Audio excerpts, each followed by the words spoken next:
स्वागत है आपका। आप देख रहे हैं प्रहार। RAT, रेट, चूहे वाला रेट नहीं, रेट माने रैम एयर टर्बाइन, प्लेन का छोटा इलेक्ट्रिक रिचार्ज जो हवा के प्रेशर से ही बिजली बना देता है। क्या अहमदाबाद में प्लेन क्रैश से पहले रेट डिप्लॉय किया गया था?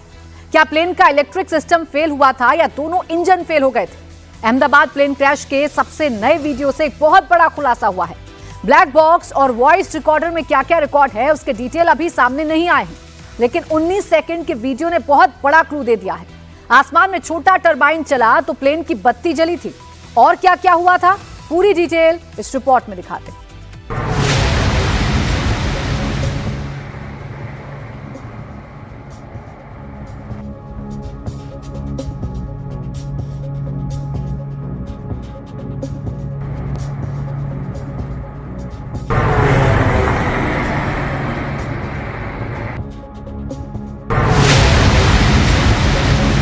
अहमदाबाद प्लेन क्रैश का सबसे नया वीडियो।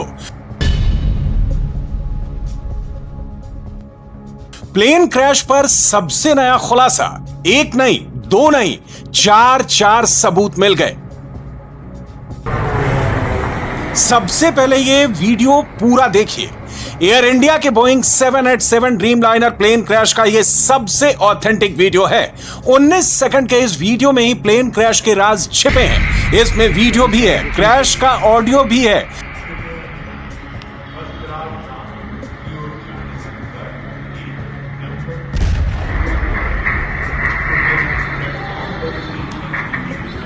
पूरे ही गए होंगे।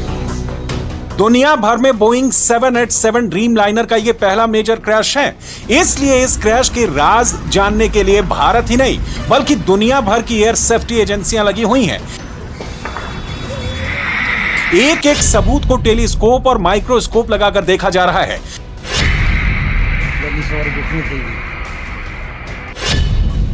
अहमदाबाद के मेधानी नगर में क्रैश हुए प्लेन का ब्लैक बॉक्स खुल गया है। प्लेन का डेटा रिकॉर्डर और वॉइस रिकॉर्डर दोनों की जांच चल रही है। अगर ब्लैक बॉक्स खुल भी गया तो क्या सारे राज मिल जाएंगे? क्या अहमदाबाद प्लेन क्रैश के बारे में सब पता चल जाएगा, या ब्लैक बॉक्स के बाद भी दूसरे सोर्सेज से मिले सबूत इंपॉर्टेंट होंगे? आइए दुनिया के कुछ बड़े विमान हादसों के बारे में आपको बताते हैं। नंबर 1, जेजू एयर क्रैश। 29 दिसंबर 2024 को साउथ कोरिया के मुआन एयरपोर्ट पर जेजू एयर जेट का प्लेन क्रैश कर गया था, जिसमें 179 लोगों की मौत हुई थी। इसका ब्लैक बॉक्स खुला तो पता चला कि हादसे से 4 मिनट पहले प्लेन के डेटा और वॉइस रिकॉर्डर ने रिकॉर्डिंग बंद कर दी थी। लेकिन वीडियो से पता चला कि विमान का लैंडिंग गियर नहीं खुला था और विमान रनवे से ऑफ शूट कर गया।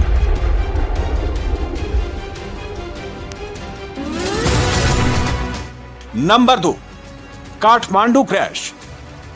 24 जुलाई 2024 को नेपाल के काठमांडू एयरपोर्ट से उड़ान भरते ही बॉम्बार्डियर CRJ-200ER प्लेन रनवे पर कुछ ही दूर जाकर क्रैश कर गया, जिसमें 18 लोगों की मौत हो गई। जांच से पता चला कि इस प्लेन का मेंटेनेंस सही से नहीं हो रहा था।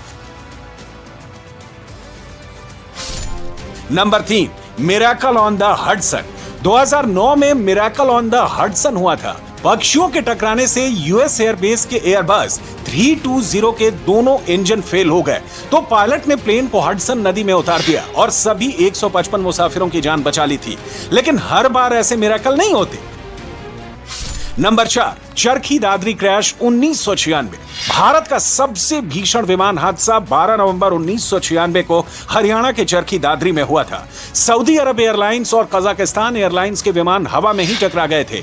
इस हादसे में दोनों विमानों में सवार 349 लोगों की मौत हो गई थी। ब्लैक बॉक्स खुला तो पता चला कि दोनों विमानों के बीच गलत कम्युनिकेशन हुआ था और उन्होंने हाइट के बारे में ATC के निर्देशों का पालन नहीं किया था। Number 5, Ahmedabad 1988 crash.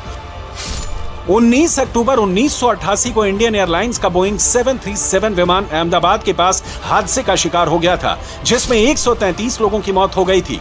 बोइंग का कॉकपिट और अगला हिस्सा पूरी तरह से नष्ट हो गया। जांच में पता चला कि कम विजिबिलिटी के बावजूद पायलट इस विमान को उतारने का प्रयास कर रहे थे। नंबर 6, कोझिकोड हादसा 2020। 7 अगस्त 2020 को केरल के कोझिकोड में एयर इंडिया का प्लेन टेबल टॉप रनवे से ऑफ शूट कर गया था और 35-40 फुट गहरी खाई में चला गया था। इस हादसे में विमान के 2 टुकड़े हो गए। नंबर 7, मैंगलोर विमान हादसा। 22 मई 2010 को एयर इंडिया का बोइंग 737 दुबई से मैंगलोर आ रहा था, लेकिन मैंगलोर के टेबल टॉप रनवे से विमान फिसलकर खाई में चला गया। उस हादसे में 158 लोगों की मौत हो गई। नंबर 8, रियाद विमान हादसा। 19 अगस्त 1980 को सऊदी अरब के रियाद से जद्दा जा रहा प्लेन टेक ऑफ के 7 मिनट बाद आग का गोला बन गया था। लॉकहीड L1011-200 ट्राई स्टार विमान में सवार सभी 287 यात्रियों और 14 क्रू मेंबर्स की मौत हो गई थी। ब्लैक बॉक्स और वॉइस रिकॉर्डर से पता चला कि क्रू मेंबर्स को टेक ऑफ के तुरंत बाद आग का पता चल गया। उन्होंने ATC से भी संपर्क किया था, लेकिन मैसेज समझने में देर हो गई थी। 12 जून को अहमदाबाद के मेधानी नगर में जो क्रैश हुआ, उसके राज ब्लैक बॉक्स में है या नहीं, ये अभी नहीं कहा जा सकता। फ्यूल में मिलावट हुई या स्लैट्स और फ्लैप्स की पोजीशन नॉर्मल से चेंज हुई, इसका पता ब्लैक बॉक्स या वॉइस रिकॉर्डर से नहीं चलेगा। लेकिन उससे भी कुछ अहम बातें इस नए वीडियो से पता चली हैं। इस वीडियो के साथ ऑडियो भी है, इसे देखिए और कान लगाकर सुनिए भी।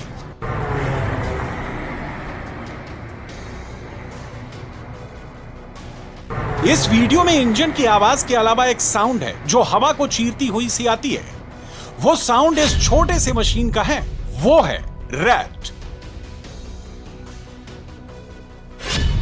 RAT rat. ये रैट चूहे वाला रैट नहीं है। इस रैट का मतलब है रैम एयर टरबाइन। क्रैश से पहले एयर इंडिया फ्लाइट AI-171 के पेट से ये रैम एयर टरबाइन निकला हुआ था और प्लेन के पहिए जो अंदर होने चाहिए थे वो अंदर नहीं हुए थे। पहले इसका साउंड सुनिए, वॉल्यूम बढ़ाकर सुनिए।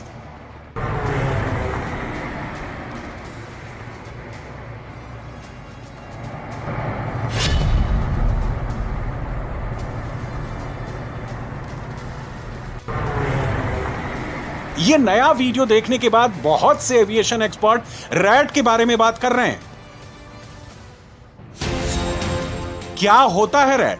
रैम एयर टरबाइन एक इमरजेंसी उपाय है। प्लेन को जब लिफ्ट करने का पावर नहीं मिलता तो रैट डिप्लॉय किया जाता है। ये 2 ब्लेड की एक पंखे जैसी चीज होती है।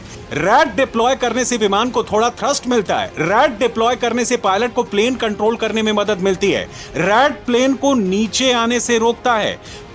वीडियो में देखने से साफ है कि अहमदाबाद में ड्रीमलाइनर 787 का रैट डिप्लॉय किया गया था। ड्रीमलाइनर के इस प्रोटोटाइप प्लेन में देखिए, रैम एयर टरबाइन दोनों डैनों के बीच में, दोनों पहियों के बीच में, प्लेन के पेट के नीचे लगा होता है। आमतौर पर यह रैट अंदर रहता है। पायलट इसे तभी डिप्लॉय करता है जब उसके पास कोई दूसरा उपाय ना हो। अच्छा, विमान आप ऐसे जा करके विमान नाक के बल नहीं गिरा है। आप ध्यान से देखें, विमान पूंछ और पेट के बल गिरा। इसका मतलब है कि विमान ऊपर नहीं जा पा रहा था, लिफ्ट नहीं मिल रहा था। लिफ्ट होता है दाहिने से और फ्लैप से और पावर से। अगर पावर है भी, उसमें एक रेसिडुअल पावर होता है जो टेक्निकल लोग जानते हैं। हर विमान जो आप उड़ता है भारत में, मौसम के अलग अलग हिसाब से, हर विमान में इंजन का पूरा पावर इस्तेमाल नहीं होता है। अगर 100 हमारा ताकत है तो हम 60 के ताकत पर भी दोनों इंजन से हम विमान उड़ा लेते हैं। 40 मेरा बचा हुआ होता है। कई लोगों ने यह विषय रखा, मैं सुन रहा था कि फ्लैप्स नहीं लगाया गया। ये भी असंभव है। आप रनवे पर आएंगे, अगर आप फ्लैप्स नहीं करके आप जैसे पावर खोलेंगे, पूरा जहाज का इंस्ट्रूमेंट चिल्लाने लगेगा, चीखने लगेगा कि भाई कर क्या रहे हो, कैसे तुम टेक ऑफ करोगे, माने इंस्ट्रूमेंट्स को। इसलिए बिना फ्लैप्स का रोटेशन तो संभव है ही नहीं। एयर इंडिया ड्रीमलाइनर के पायलट ने टेक ऑफ के तुरंत बाद ATC को भेजे मैसेज में कहा था, मेडे मेडे, थ्रस्ट नहीं मिल रहा है, प्लेन ऊपर नहीं जा रहा है। ऑडियो और वीडियो के बाद यह तीसरा सबूत है जो रैट डिप्लॉय होना कंफर्म करता है। बोइंग 787 ड्रीमलाइनर प्लेन को थ्रस्ट नहीं मिल रहा था, उसका इंजन फुल फोर्स से काम नहीं कर रहा था, इसलिए रैट डिप्लॉय किया गया होगा। रैट के बारे में एक और कंफर्मेशन एकमात्र जीवित बचे यात्री रमेश विश्वास कुमार ने दी थी। जलते हुए प्लेन से कूदने वाले रमेश विश्वास कुमार ने बताया कि टेक ऑफ के बाद उन्होंने एक अजीब सी आवाज सुनी, फिर प्लेन क्रैश हुआ। वो मेरे नजरों के सब सामने हुआ था। मेरे खुद को भी बिलीव नहीं होता कि मैं कैसे उसमें से जिंदा बाहर निकला, क्योंकि थोड़ा टाइम लिए के तो मेरे को लगा था कि मैं भी मरने वाला हूँ, लेकिन जब मेरी आँख खुल के मैं देखा ना तो मुझे लगा मैं जिंदा हूँ। तो मैंने ट्राई किया, जब मेरी सीट थे वो मेरी बेल्ट निकाला, मैंने वो ट्राई किया जहाँ से निकल सकता वहाँ से, तो मैं निकल गया वहाँ से। टेक ऑफ के बाद 1 मिनट के अंदर ही जब टेक ऑफ हुआ ना तो सडनली 5-10 सेकंड कैसे लगा जैसे स्टक हो गया वो। बाद में से मेरे को लगा कि कुछ हुआ। बाद में प्लेन में लाइट ऑन हो गई, ग्रीन और वाइट। बाद में वो पता नहीं वो प्लेन टेक ऑफ ज्यादा करने के लिए वो रेस तो बोलते हैं क्या, रेस दिया होगा ऐसा कुछ, और सीधा स्पीड में ही घुस गया। रमेश विश्वास कुमार की बातों पर गौर कीजिए। 5 सेकंड के लिए उनको ऐसा लगा जैसे सब कुछ बंद हो गया, फिर लाइट जली, ग्रीन और व्हाइट। ये लाइट कहां से जली थी? रैट दरअसल एक छोटा टरबाइन है जो इंजन फेल होने पर हवा के दबाव से बिजली बनाता है। इस बिजली से फ्लाइट कंट्रोल और नेविगेशन चालू रहता है। प्लेन के दोनों इंजन किसी भी वजह से बंद हुए तो रैट डिप्लॉय किया गया। रैट ने बिजली दी, उसी से लाइट जली, लेकिन रैट की बिजली सीमित थी जो फ्लैप्स या लैंडिंग गियर जैसे सिस्टम को पूरी तरह नहीं चला सका। प्लेन की हाइट केवल 650 फीट थी, जो पायलट के लिए बहुत कम थे। पायलट ने रैम एयर टरबाइन यूज किया, लेकिन यह इमरजेंसी उपाय भी प्लेन को नीचे गिरने से रोक नहीं सका। रैट डिप्लॉय करने से क्या संभावना बनती है? पहले और सबसे बड़ी संभावना यह है कि बोइंग 787 के दोनों इंजन ने काम करना बंद कर दिया होगा, तभी रैट डिप्लॉय किया गया होगा। यह एक संभावना है, लेकिन बड़ी मजबूत संभावना है। जांच करने वाली कमेटी इस एंगल से जरूर जांच करेगी। वीडियो के बाद इस संभावना को इग्नोर नहीं किया जा सकता। अगर 19 सेकंड का यह वीडियो नहीं होता तो रैट डिप्लॉयमेंट के बारे में कभी पता नहीं चल पाता। बोइंग 787 ड्रीमलाइनर का अहमदाबाद क्रैश ऐसे गिने चुने विमान हादसों में से एक है जो कैमरे पर रिकॉर्ड है। क्या यह रिकॉर्डिंग ऑथेंटिक है? इसमें एआई का कंटेंट तो नहीं है? यह पता लगाने के लिए India TV reporter Rajesh Kumar Ahmedabad के मेधानी नगर मोहल्ले में उस घर तक पहुंचे जिस घर की छत से यह वीडियो रिकॉर्ड किया गया था।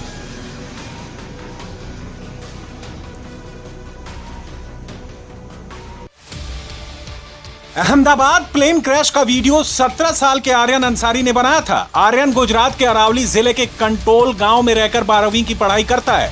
उसके पापा अहमदाबाद मेट्रो में काम करते हैं। स्कूल में छुट्टियां हुई तो आर्यन अपने पापा के पास चला आया था। 12 जून की दोपहर को वो किराए की घर की छत पर था, तभी उसने अपने सिर के ऊपर से गुजरते हुए इस प्लेन को देखा। आर्यन ने पहले कभी प्लेन को इतने नजदीक से नहीं देखा था, इसलिए वो वीडियो बनाने लगा। प्लेन क्रैश हुआ तो उसने अपना वीडियो पापा को भेजा। बाद में वही वीडियो वायरल हुआ। इस वक्त हमारे साथ आर्यन है। आर्यन वो शख्स हैं जिन्होंने वो वीडियो बनाया जिससे देश और दुनिया को पता चला कि AI 1711 ठीक 1:39 पर क्रैश कर गया। आर्यन ने इसी जगह से, इसी छत से, मेघानी नगर के इसी घर से वो वीडियो बनाया था। आर्यन इस वक्त हमारे साथ है। आर्यन पहले वो वीडियो दिखाइए। देखिए आर्यन ने ये जो वीडियो बनाया था, जिसे आपने देखा, सोशल मीडिया पर देखा या फिर टेलीविजन स्क्रीन पे देखा, जिसके बाद पता चला कि AI 171 जो है वो किस तरीके से आग के गोले में तब्दील हो गया, किस तरीके से वो रनवे से उड़ने के बाद हाइट गेन करने के बजाय नीचे आया और आग के गोले में तब्दील हुआ। और ये वीडियो कितने बजे बनाया गया था वो भी हम आर्यन से कहेंगे। दिखाएं आर्यन, जरा दिखाएं कि वीडियो कितने बजे बनाया गया था, क्योंकि जो क्रैश का वक्त है वो 1:39 का बताया जा रहा है। तो ये देखिए, जो इसकी इंफॉर्मेशन है वीडियो का, उसमें साफ दिख रहा है कि ये 12 जून को 1:39 पर ये वीडियो जो है वो बनाया गया है और इसी कैमरे से वो वीडियो बनाया गया था, जिसके बाद देश और दुनिया को पता चला कि प्लेन क्रैश हुआ। आर्यन इस वक्त हमारे साथ। आर्यन, जब आप यहाँ पे खड़े होकर वो वीडियो बना रहे थे, क्या आपके दिमाग में चल रहा था? क्यों आप वो वीडियो बना रहे थे? मेरे दोस्त को वीडियो बताऊंगा, इसलिए वीडियो मोबाइल से बना रहे हैं। आप अपने दोस्त को क्यों, मतलब प्लेन का वीडियो आप बनाना चाह रहे थे, ऐसे ही कि आप एयरपोर्ट के नजदीक रह रहे हैं, रुके हुए हैं? क्या सोच क्या थी उसके पीछे कि ये वीडियो बना के किसको भेजूं और क्यों भेजूं? कभी देखा नहीं था विमान, इसलिए तो 5 से विमान देखा, इसलिए बना लिया। विमान इसके पहले देखा नहीं था, इसलिए आप कौतूहलवश, आप जिज्ञासा से आप ये विमान का वीडियो बना रहे थे। हाँ हाँ? हाँ। क्या हुआ था उस वक्त जब आप वीडियो बना रहे थे? तो फिर क्या आया जब आप वीडियो बनाते बना, आप देखा कि वीडियो बन रहा, प्लेन नीचे गया और आग के गोले में तब्दील हो गया? मैंने लगा वहाँ एयरपोर्ट है, वहाँ विमान लैंडिंग कर रहा है ऐसा लगा मैंने, पर वहाँ जाके ब्लास्ट हो गया, तब पता चला कि विमान क्रैश हो गया। आपको ऐसा लगा कि नीचे जा रहा है तो वहां जाके लैंड करेगा? हाँ लैंड करेगा ऐसा लगा था। आपको ये नहीं पता था कि उस तरफ एयरपोर्ट नहीं, एयरपोर्ट तो आपके पीछे की तरफ है, आपके घर के पीछे की तरफ है, जिस तरह से विमान उड़ के आया है? मेरे को पता भी नहीं था ये। पता नहीं था आपको? फिर आपने जब ये वीडियो बना लिया और इस तरीके से हो गया तो पहला ख्याल दिमाग में क्या आया? किससे आपने बात की, किसको भेजा वीडियो? मेरे पापा को भेजा वीडियो। कहाँ आपके पापा रहते हैं, क्या करते हैं? रेलवे स्टेशन में नौकरी कर रहे थे।